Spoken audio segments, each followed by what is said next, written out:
Oh my goodness. Who is this? So we have the one of the best in the business. All right, he's the publisher of Detroit Lions on Sports Illustrated. He's a content creator in the YouTube space.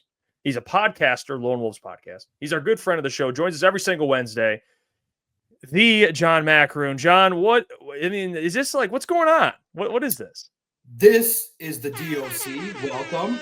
This is John the Doc Maakaron. I have now, after 7 years, I have new glasses, and you can make fun of me all you want. They include bifocals, but I can see much better. I'm so much happier, and I can actually read and comprehend everything perfectly. Thank goodness. And I'm not going to lie, out here in Macomb and Chesterfield, the ladies that do the eye tests, oh my goodness. I was like, I'm going to come here every single day. I'm going to try to hit on some of these eye ladies, be like, oh, I need an adjustment here. I need this. I was very impressed. So I got one everyday pair, and I got a nice pair of Oakleys that I can wear when I'm out and about. But I'm going to be smart. Hey, Doc, I just got my eyes checked a week ago. I got glasses coming in. Where'd you go in Chesterfield? Huh? What are you talking about? America's Best on 23 Mile and Gratiot. I was just there. There's no way you guys go to the same eye place. If you go on Saturday, holy cow! I was like, did you go on a Saturday, Jeff? No, I went on a Thursday. I missed what Doc's talking about. He's cooking. That's funny. Me and Doc went to the same place, man. Hey, Doc, you look good. All right, you look good. And I got to get your thoughts. We haven't been able to speak to you. And by the way, thank you. You did the boys a huge, massive favor with the Josh Pascal question. You're the only one that we've been asking about it, and we hit you up. Boone texted, and you said, "I got you, boys." Asked about that. Before we get into the game, can we just start with that? Like, what would you take from what Dan said with the response there with Josh? It feels like it's maybe like HIPAA. I don't know. That's just my theory. He can't say anything. It seems like and Dan's pretty transparent typically with that stuff. No doubt. And you guys were timely about it. The last time he spoke about it was September 20th. So it was 2 weeks ago. And it was a situation in which now we've seen Alim McNeill come back. We're waiting on an update on Malcolm Rodriguez. And you guys wanted to know about Josh Pascal because it's an important position. The defensive end spot, they've used Lacey, Al-Quadin Muhammad, and you can never have enough pass rush help. But at this point in time, you can only count on, Pascal just being a role player because he's just been unavailable. So Dan Campbell indicated that he's progressing but not ready. So that means he's not going to come off the PUP list anytime soon. And it's unfortunate because it's a player that is a draft pick that is kind of falling in line with similarly to Levi Onwuzurike. You don't like that, but unfortunately he just hasn't hit. And it's a situation which we don't know what the injury is, but we've seen him in the locker room a couple of days ago, but he has not spoken on the nature of the injury. But Dan Campbell said that he's getting better, but not ready. So that probably means not until maybe after the bye week or so, because typically the Lions like to let a player practice a week or two. So I'm curious to see when he's going to come back. But absolutely, people should be concerned because Pascal is somebody that when he's healthy, potentially has a chance to grow and to be a run defender and to be a pass rusher, but he just hasn't been healthy. Do you think, Doc, there's a reason why they won't release what the injury is? Or like, why do you think that is? It just feels very odd. Usually we know. Yeah, like I said, it could be one of those deals where sometimes the matter is of a degree in which the player just wants to focus on that and not have that be speculated about. And look, man, these injuries, when they pop up, these teams, you don't want to just put out that, you're dealing with something maybe significant and, a team can then go out and potentially, use that against you in a negotiation or anything like that. So it's been held private. Nobody has, really dive deeper out of respect for the player. But eventually when he comes back, he'll end up releasing what it was because he does have a history of a significant medical problem. You hope it's not that, but we've seen him around and you just hope that he's not had any setbacks or anything like that. But listen, by and large, in terms of his availability on the field, you have to look in a different direction at this point in time because of the fact that he just hasn't been available throughout the time he's been here in Detroit. Doc, all right, before I ask him a question here, I just want to throw this out there. I could be wrong. You might be connected to your computer mic. You sound a little different than you usually do. That's true. That's very true. Let me see. Is that better? You sound so much different and better, Doc. Oh, see, look at that. Because I restarted the computer, I connected everything and did not push the button. Now I'm connected to the mic. There you go. There we go. All right. You sound way better. I do want to ask you to get this thing started outside the Josh Pascal stuff. Thoughts, initial thoughts just on this this Browns game before we kind of get into this next week. What were your thoughts on the performance from a whole, especially defensively? The defense, it felt like kind of kept bailing them out on Sunday, and especially as well special teams with the Khalif thing. What were your thoughts on that performance? Yeah, absolutely. First and foremost, does the chat like the DOC look? Kind of got the Clark Kent look going on here, keeping it sophisticated and on the up and up. I'm in a good mood, man. It's a 3-1 football team. I'm very much impressed with a football team that can curb stomp a team that they're better than. And it was a race to 14 points. Everybody knew that the Browns offense was terrible and god awful. And that's why I love Vegas. Vegas set the line at 10. That was crazy. And I thought, well, that's a little bit high. I didn't bet the game. I stayed away from it. I'm like, I didn't know. I knew the Lions were going to win, but to curb stomp the Browns, look, NFL is a great sport. And sometimes we overanalyze everything with, routes and the offense, the defense. Quite frankly, bottom line, Jared Goff is so much better than Joe Flacco is at this point in his career. And he's got so much better of an offensive line that if they didn't win by 21, we maybe should have looked at them a little bit crooked. They curb stomp a team that they were so much better than, and it was great. And you were able to do that without one of your premier athletes playing all that well. Jameson Williams had, I think, one of his worst games as a pro. But when you got Amon-Ra St. Brown and Jared Goff, it's one of the best tandems in the league. And when they operate, it's clinical. It's amazing to watch. It's fun to watch. It makes you just stand up and pay attention to just how in sync they are with each other, that Goff can have a bad performance against a bad connection with Jameson Williams, but his connection is so strong with Amon-Ra that it just makes the game so much greater. And you just realize, man, we're all happy to watch Jahmyr. It's a privilege to watch Jahmyr Gibbs, David Montgomery, and Amon-Ra St. Brown. Today, it was crazy.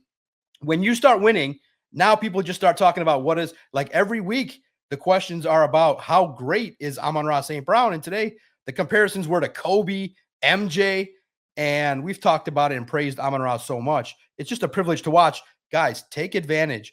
Do not overstate. Do not take for granted just how amazing Amon-Ra St. Brown is. And he's only going to get better. So I loved every minute of it. It stunk because I had to, got to see DJ Reed go down. That stunk. It took a little bit of a sting out of the fun of the game with Terrion Arnold and your starting corners getting hurt. But by and large, it was a great performance. It was fun. Everybody was festive. And listen, it's fun curb stomping bad teams. And there's something extra to curb stomp. I actually love the fact that John Morton talked a little trash. What's wrong with that? He's like, I got my guys. He's like, you guys are all telling me about how great the run defense is of the Browns. They haven't seen us yet. I kind of like that. And he went out and his boys, they backed it up. And that's great to see. I'm really happy to talk about a 3-1 football team at this point. Listeners, watchers, and supporters of Crunch Time Sports, let me tell you about our friends over at Sleeper, a proud sponsor of the show. And you guys should know who Sleeper is. It's one of the biggest fantasy sports apps out there. They've had millions and millions of active users. It's become one of the fastest organically growing fantasy platforms in the entire world. It's the best way to experience and connect over sports together. One-stop shop for all your sports needs. You could celebrate and chat on games in real time with other users. You get the fastest scores, news, and alerts right at your fingertips. So if you're using Sleeper Fantasy, continue to use it. But they also have Sleeper Picks, which is a real money product that connects friends over picks. It's very simple. All you have to do is choose 2 to 8 of your favorite players from pregame live or even across different sports. Just pick more or less than the predicted stats. On Sleeper, you can get up to 1,000x payouts. All you have to do is use the code CT Sports to get a $100 deposit match up to $100. Always remember to gamble responsibly. Now let's get back to the show. Yeah, Doc, I think the big one there with the storyline of the game had to be one of them was Aiden Hutchinson, how dominant he was against the Cleveland Browns. I mean, he had 2 sacks and a forced fumble, Doc. It could have been 3 sacks and 2 forced fumbles. He had one of those robbed because of a Brian Branch penalty. And by the way, Brian Branch has been doing some nasty things to his teammates. All right. He kicked Jack Campbell in the face. He took away a sack and a forced fumble. That's a whole nother conversation. But what'd you make of Aiden's performance and just now the heater he's on? He's one of the favorites to win Defensive Player of the Year. He's got they're going to have to back up the Brinks truck for this man, Doc. He looks like a $50 million edge rusher. That's what he's giving off right now. Yeah. I hope everybody in the chat's having a fun night. I am enjoying a beautiful cup of peppermint tea. My voice has been taking abuse from all the broadcast, all the interview requests I've had. But cheers to the chat and to you guys and to Aiden Hutchinson. Peppermint tea definitely makes the body feel good. I'm going to tell you. There we go, Doc. Peppermint tea. Peppermint tea. Are you sponsored? Did just peppermint tea in general just reach out and sponsor you? It makes your voice feel so much better after all the talking and interviewing and asking all these questions every single day. Now, it's kind of funny too, because I look at the juxtaposition of Aiden Hutchinson. Some days I come to work and I feel like Aiden Hutchinson. You feel good. You're in the 4-point stance. And then you realize, oh man, I'm going up against a Cornelius Lucas. And then there are other days I feel like I'm Cornelius Lucas and the whole world's bearing down on you. And you got to face off against the giants of the media, the giants of reporters, and you got to face down. And you're like, man, I feel like Cornelius Lucas today. But lately, I've been feeling kind of like Aiden Hutchinson, and he abused Cornelius Lucas. I was looking at that, and I'm going, good Lord. Listen, you eat when you can, but Cornelius Lucas had no chance to stop Aiden. That's what you got to do. You got to eat. You got to take care of business. And for Aiden Hutchinson, man, you got to stop scaring these people. I mean, there were memes with all these fans crying with Aiden down, he lost his breath. And the fan base is collectively, I'm sensing, very, very scared and very, very, there's trepidation that if he goes down, that the defense is going to struggle mightily. And so luckily he got up. He talked about it today with reporters. He's like, the House of Hutch team found that fan that got on social media. They're going to send him some swag and to show their appreciation for just how much the fan base loves Aiden. But I've never seen anything like it. You could hear a pin drop. I could have yelled out, Booner! And the whole stadium would have heard it when Aiden Hutchinson went down. He's important to the team, and I love the fact, what is he on pace for? 17, 20 sacks? I love it. I love seeing him shine. He deserves it. And you can see with each game, his confidence growing that, all right, I'm good. I'm healthy. I can contribute. And it's nothing better than seeing Aiden Hutchinson celebrate a sack and performing, because what does everybody want? They want sacks. What is he delivering? Sacks in consecutive games. And so sacks in bunches makes everybody real happy. Yeah, what else defensively outside of the Aiden Hutchinson stuff, Doc?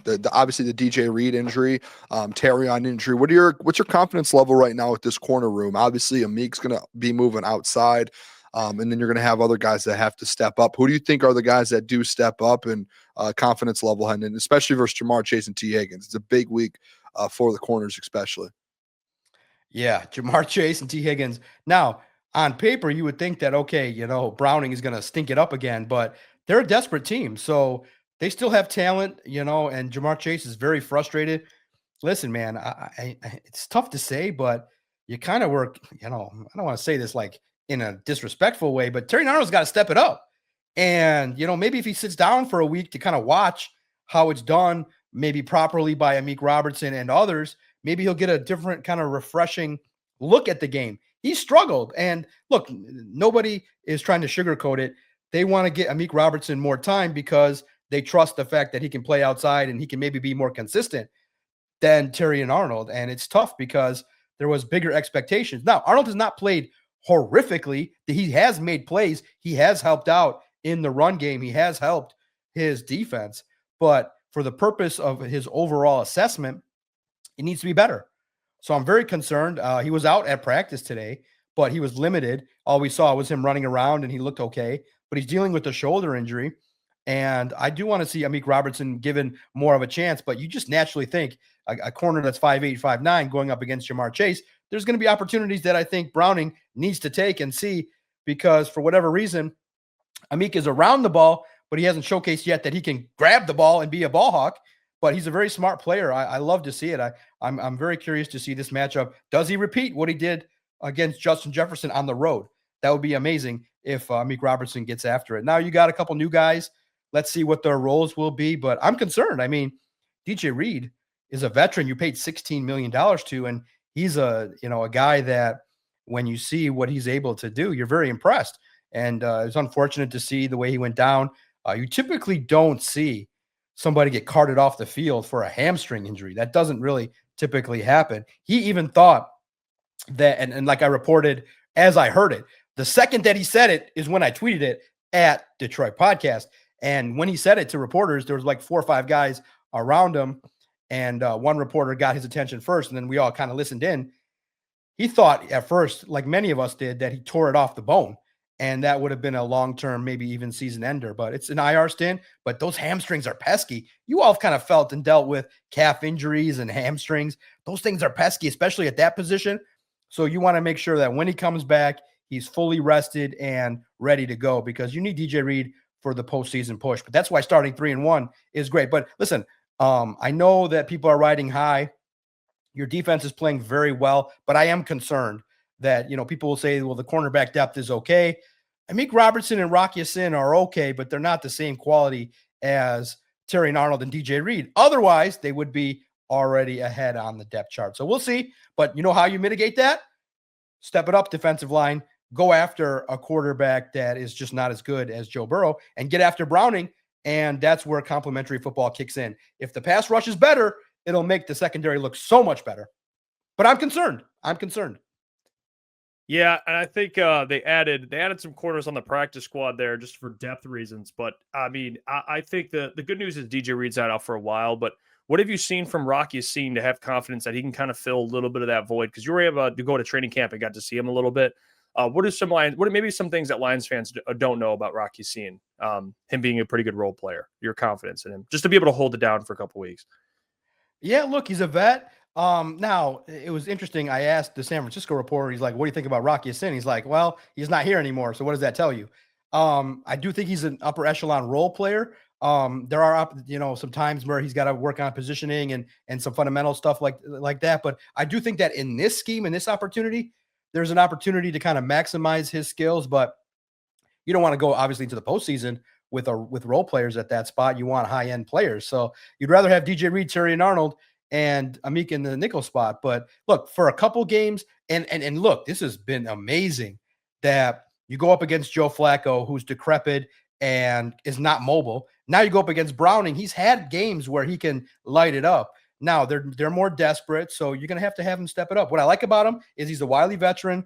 I think he's definitely experienced, and he's a pro in that he knows exactly what his job is, and he's not going to try to overdo things. He'll be fair in coverage, but there's going to be some explosive plays. I mean, I would think that this game, I'm a little bit more confident that the Lions are going to win, but I don't know if they're going to cover 10 and a half points. I think on the road with 2 great offensive weapons, and you got Trey Hendrickson on the other side, I do think that there's going to be some challenges. But the Lions are still going to be a football team that knows exactly how to dominate. And if I'm correct, the Bengals are coming off of that crappy performance against the Broncos.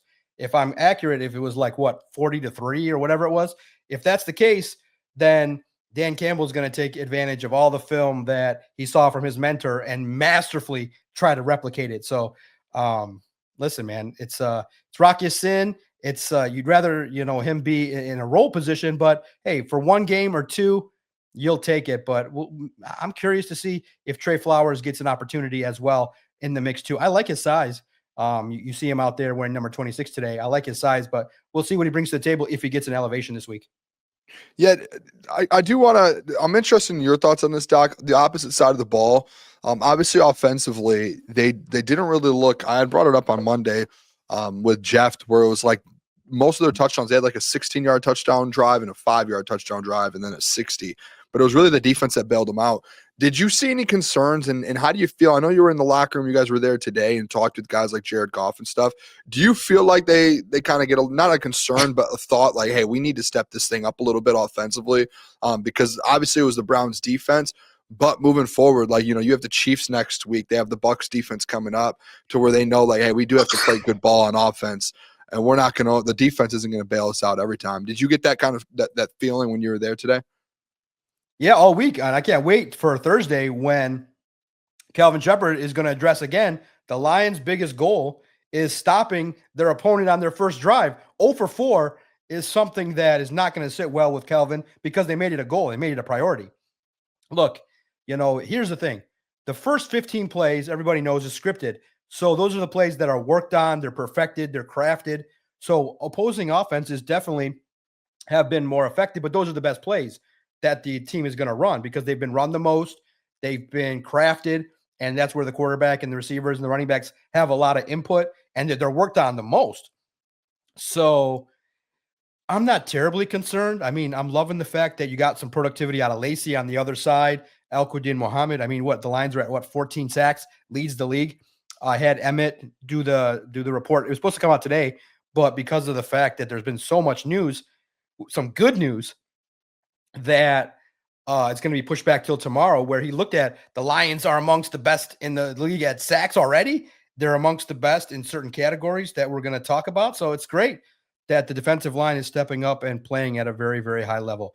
Also, too, guys, the linebackers are playing amazing. And what we can't discount it. I asked it last week, and you can hear it nicely on the Detroit Lions YouTube channel. I asked Calvin Shepard, what does Derek Barnes mean to this defense? And he gave an excellent answer. Derek Barnes has improved. We talked about on offense, hey, everybody's improving, but Derek Barnes has stepped his game up, and he's around the football. And I knew that when you take away the game of football from a player, they definitely appreciate it more, and they work diligently. Derek Barnes is a very smart football player, and Calvin just spent 2-3 minutes just raving about his little brother, talking about how he can play all the positions. He can play edge, which I told you guys that part of the reason why, when you guys asked me 40 times why they didn't get Zadarius Smith, I said because their Sam linebacker, Derek Barnes, is going to play the edge, and Trevor Nowaski has played some edge too. And they even think that he can play on the outside and some different packages too. He said that he can play 5 spots and be effective. So the growth of Jack Campbell and Derek Barnes has been amazing to see. So this defense is doing what it needs to do. So I'm not terribly concerned, especially when you have a great offense. They just got to complement each other. And guess what's been the compliment? The compliment has been those turnovers. And what has been so amazing, guys, that's why I'm sitting back and I'm wearing the beautiful glasses and being very comfortable and being very sophisticated today, is that in the past, the Lions would give a lot of lip service. They'd say, yeah, we want to get turnovers. We want to stop the run and be able to run the ball. And everybody would be like, yeah. It never happened. Dan Campbell made it an emphasis, a point of emphasis, that you guys punch the ball out. We see it in practice. And if you follow me at Detroit Podcast, did you guys notice I shared on there during training camp a lot of those punch out drills from Amik, from Aiden, from the linebackers? I showed you directly the punch out drill that they did to try and be able to force more turnovers than interceptions. And it's happened. It's been amazing to see an idea formulate at the coach's table, applied on the practice field, and then taken to the field and shown in a game. It's been amazing to watch.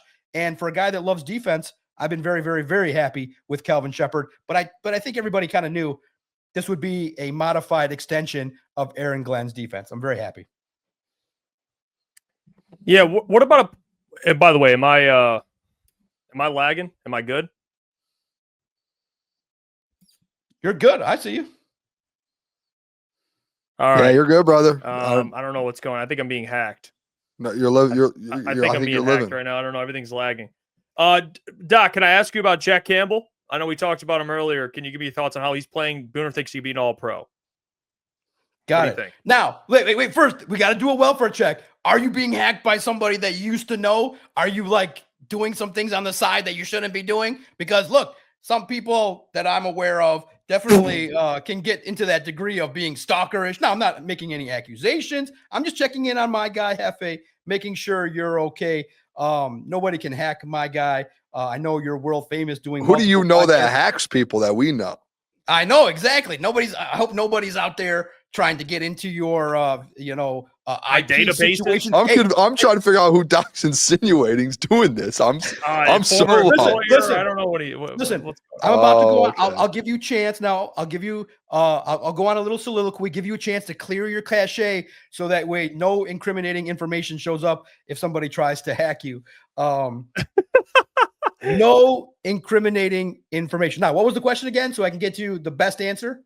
Jack Campbell, his level of play this year. Is he Pro Bowl, All Pro? What do you think? Bro, dude got kicked in the face by his own teammate. That was gnarly, dude. And he's like, I had to go get plastic surgery. And I don't know, his attitude has been a lot more refreshing, a lot more lighthearted. I like seeing Jack Campbell talking about, yeah, I got elbowed in the head and shit, and it was fun. And he's so much more fun I think he's lightening up. You saw when, the punch out happened there in the end zone, he jumped on the football. He's having a good time. He was part of a touchdown celebration. So I like seeing a little bit lighthearted Jack Campbell. That is what the coaching staff wanted from him, because he's ultra serious, ultra professional. And they're like, listen, we know you're going to handle your business. That's you, but have some fun. Your career goes by fast, man. Have some fun. And he's doing that. I think that he's a natural leader.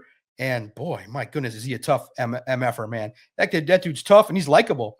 Like, he'll give you answers. He's a nice dude. Excuse me, out there on the field. I think he's getting better a little bit week by week in coverage. Sure tackler. The Lions have been pretty much steady against the run. And then I thought the game against the Ravens showcased a little bit of his growth by maintaining his gap responsibility and maintaining his discipline, not falling for Lamar Jackson. And then this week, I thought the same thing. I think the part of the biggest reason why the Lions defense has only gave up 10 points is the linebackers are just excelling, led by Anceloni and followed closely by Jack Campbell and Derek Barnes. That's an elite linebacking unit. We should give him a lot of credit. And Jack Campbell, get ready, baby. I think that he's going to continue to shine and grow. And hell, getting kicked in the face, that doesn't stop him. Nothing will. Doc, I'm right there with you. I'm glad we and you can agree on something. I do want to bring up as well defensively, Alim McNeill obviously potentially returning here soon. How do you see this rotation going when Alim gets back? Do you think it's going to be, me and Jeff were talking about this earlier in the show. We didn't know if it was going to end up being, DJ Reader's kind of the odd guy out and they go Alim and Tyleek, or if they're going to go, Alim with DJ Reader and let the rookie kind of work his way into this rotation. How do you see this thing happening once he's fully back? Yeah, look, for those that are asking, Mac looked great physically. He said today, we talked to him, and you can see the video I posted. And if you visit Detroit Lions on SI, I have an extended video where he talked about returning and things like that. Go check it out. Mac said that he trained so hard that he felt like his trainers put him through 2 to 3 times as tough of a workout each and every time as compared to practice. So today he was like, it's all good, man. Felt good. He wasn't like fully participating in terms of the full amount of reps, but when he got out there, he felt great. And I think that this is like a shot in the arm. It's like a trade deadline acquisition. To me, I would think that it provides an opportunity to spell Tyleek Williams a little bit more, because I think that from last year, DJ Reader and Alim McNeill wanted to wreck the games, and they wanted to develop a chemistry and be able to really stop the run and be productive. So I do think that Tyleek Williams will get a lion's share of the reps, but hey, you get Alim McNeill in there, you want to take it easy because of the fact that, hey, this is a guy coming back from an ACL. I'm wondering if it's going to be the Chiefs game? Is it going to be the Bucs on Monday night? Is it going to be the way after the bye week? We'll see. It's going to be either the Bucs or the Vikings, in my opinion. And when he gets out there, it's just going to be an amazing opportunity to get a guy that can stuff the run, can win his responsibilities, and also help DJ Reader as well. And let's credit DJ Reader. He's having a good run the last couple games, and I think that he deserves credit for the development of Tyleek Williams. And I'm curious to see how much they play Alim McNeill and Williams together. But I do see a lot of the reps going in terms of the rotation. When Williams is out, you get a lot of nice base with Alim McNeill and DJ Reader together. Yeah, what'd you make of the game? I guess I didn't really get your full thoughts on it with Jameson Williams and Jared Goff. Just the mistiming, not being on the same page. I know the thing with JMO that we noticed going to training camp is, whenever he'd start the day with some drops, it would kind of spiral a little bit. What do you make of just JMO, not just JMO, but JMO and Goff's connection there? It wasn't all on JMO, but what'd you make of the game? And what's your, concern level, if any, going forward? Well, now that JMO got paid, he's going to suck, right? No, I'm just kidding. I'm just kidding. Just kidding. It was a bad game, man. It was just one of those deals where, now, the one thing I will say is when we would say JMO had a bad practice in training camp, that's kind of what it looked like. and you guys would be like, you're so negative. You're only posting videos of his drops. I'm like, no, guys, sometimes there are moments where it just doesn't work out. And look, man, it really goes to show you that Amon-Ra's and Goff's connection is so legit that they just aren't. It's like, it's perfect. Now, to me, you go back and you watch the film and you say, all right, what happened? I thought that maybe John Morton called a handful too many deep shots because they weren't working.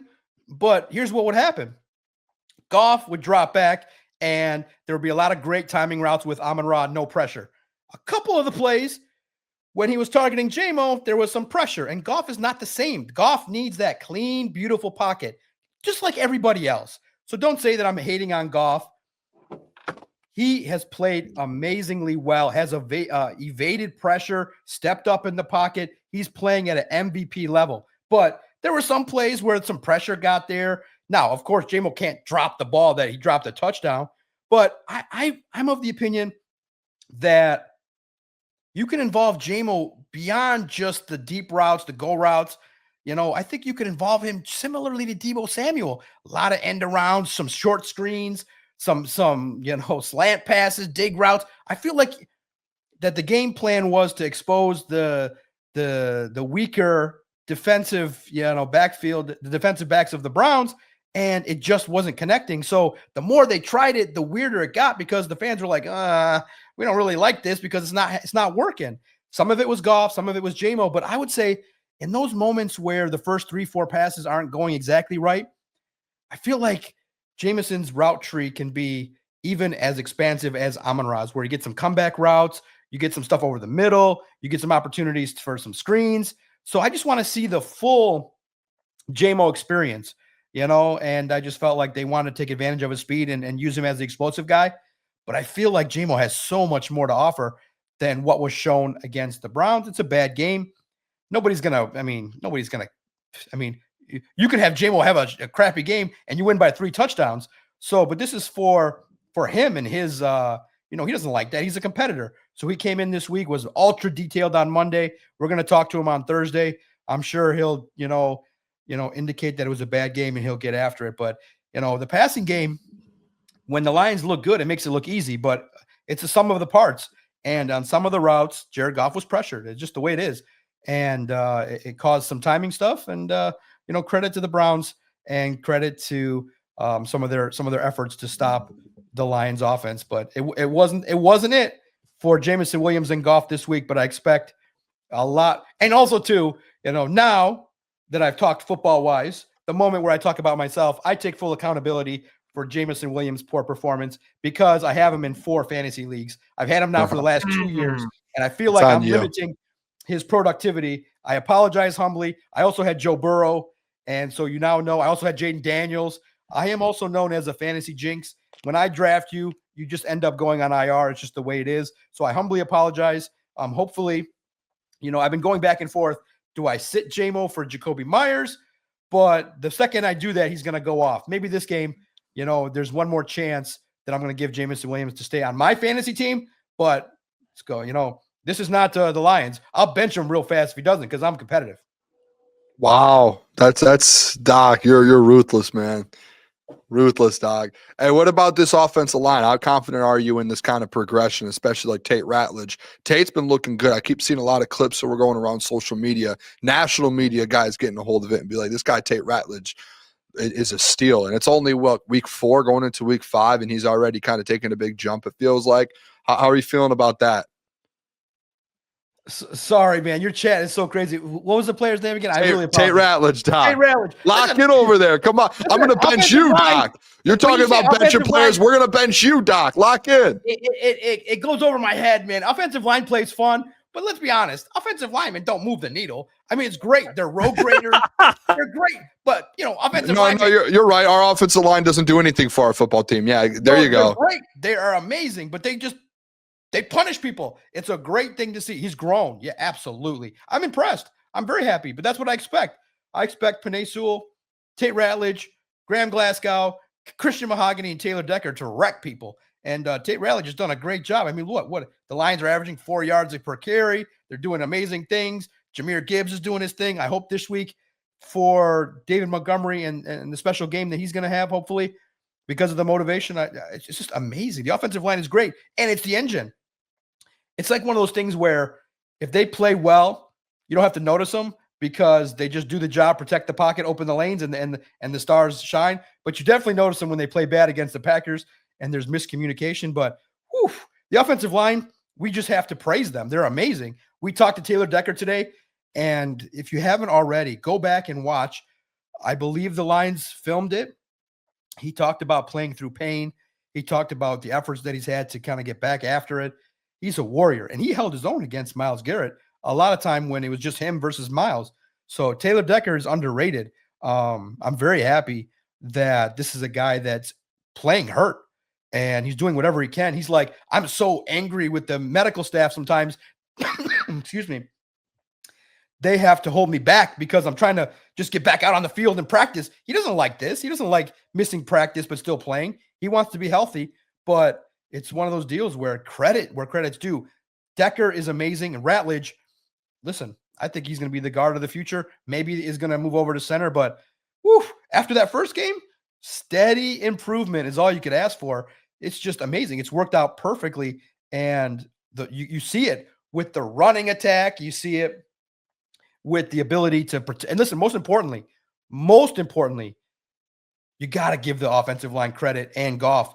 3 games, no sacks. That's unheard of. That's literally unheard of that the Lions would not allow a sack over the course of 3 games.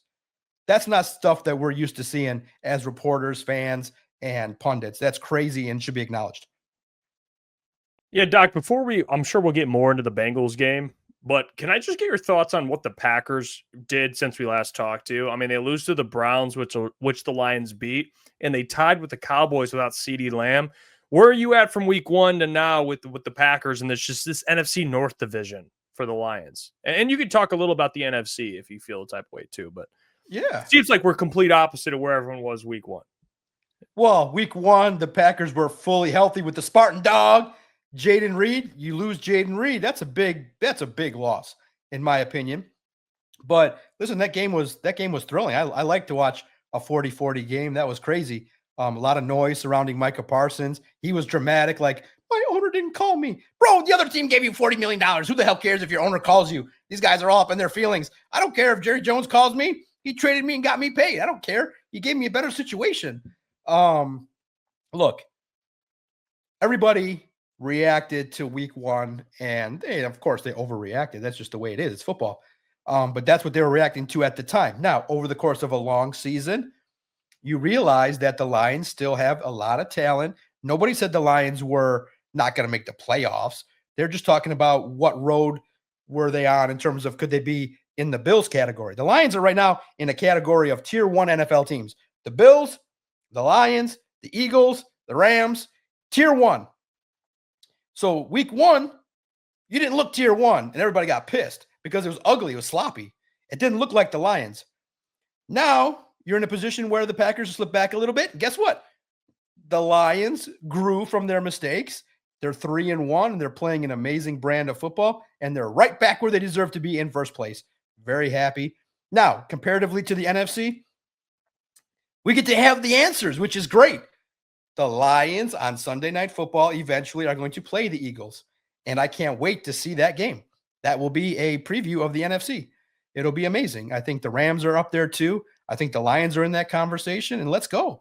The Lions are a good football team, and this is the best because when the trade deadline happens, I'm excited that Brad Holmes is going to add. There is no way he sees that team that can score, play great defense, and says, I'm just going to go light. They're going to add.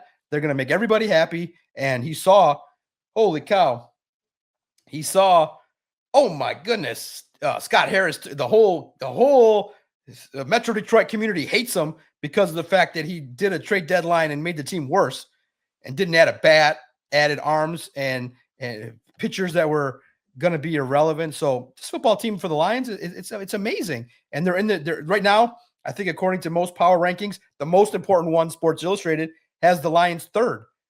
That's pretty good, man. That's pretty good. And when you're in the conversation with the Bills, that's a great spot to be in. And the Lions are in the conversation again for the North, the NFC, and it's right where they need to be. And here's the thing, too, which is amazing.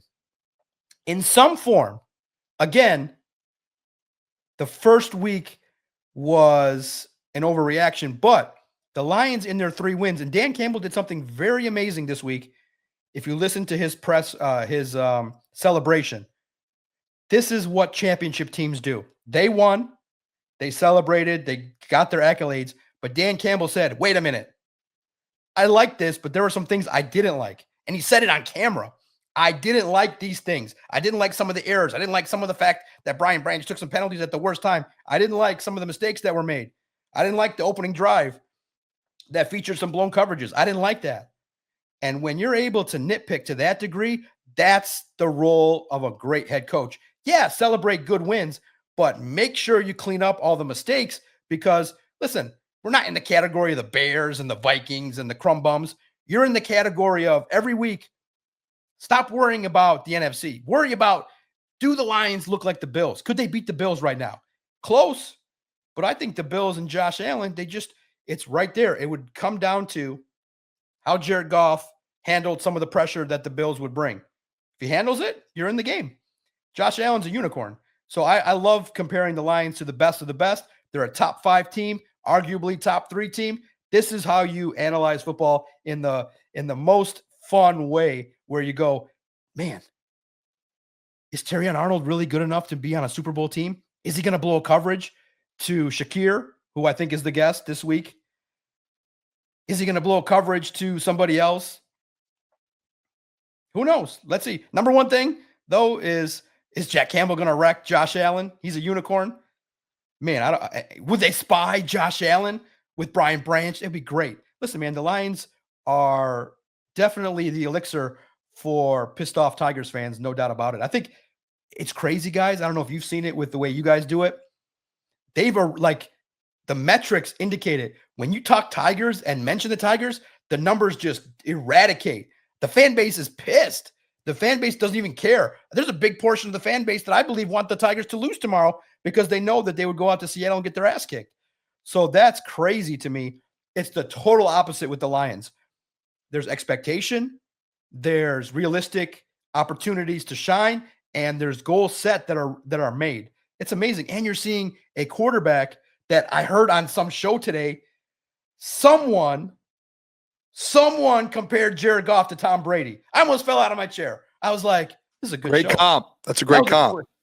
To me, I'm a little bit more old school. I was like, you know what? Tom Brady's great, but let's go a little bit more with the comp. I think if you really want to say, I think Jared Goff looks like Joe Montana. You know, looks like he can get the ball around, has that leader quality, has that aura. Tom Brady's in like some another world of like craziness where he didn't eat any carbs and he just probably never went out, never did anything. Jared Goff, man, in some weird way has turned the whole football community on its head, and he's getting a lot of support. It's good to see. He earned it. Doc, got to get your score prediction for this weekend before we start talking Tigers or some mailbag. What's your score prediction for this Sunday's game versus the Cincinnati Bengals? Yeah, no doubt. I'm curious what your chat thinks. Who does Goff remind them of? Is it Dan Marino? Is it he doesn't have the big arm? Is it Joe Montana? Tom Brady? It's like Tom Brady. Wow. You're trying to get an interview or something, trying to get a feature? Tom Brady. I was like, wow, that was good. This week, man, I wanted to go, man. I really did. Joe Burrow, Jamar Chase, T. Higgins. I wanted to see it, but no Joe Burrow, no DOC. Not a primetime matchup. 10-point spread. I feel like it's going to be closer. I feel like, man, when you go out there and you get your ass kicked and you're the Bengals and you have your best player running up to the coach, you don't want that kind of stuff being aired in public. Like, it's bad. First of all, if you're Browning, hey, dumbass, throw the ball to Jamar Chase. Give him the football and you'll figure it out. Hey, T. Higgins, get them to the ball every play and you'll figure it out. How Browning is messing up this opportunity is crazy, but credit Sean Payton. Man, that guy's a legend. He'll expose you and all your weaknesses in just that quickly. I think it's going to be a good game. I think the Bengals are going to be a little bit desperate. It's going to be right around the line. I think it's going to be like 30-20 Lions. It's going to be a good competitive game. J-Mo gets back on track. He's going to want definitely to avenge whatever that was last week. So J-Mo, anytime touchdown is my bet of the week. And let's get after it. Let's get to 4-1, baby. Hey, what's going on there? It's Jeff Iafrate. Appreciate you for finishing the video. You can check out one of the videos here suggested or show support by commenting, liking, and subscribing. And buy your merchandise, officialctsports.com.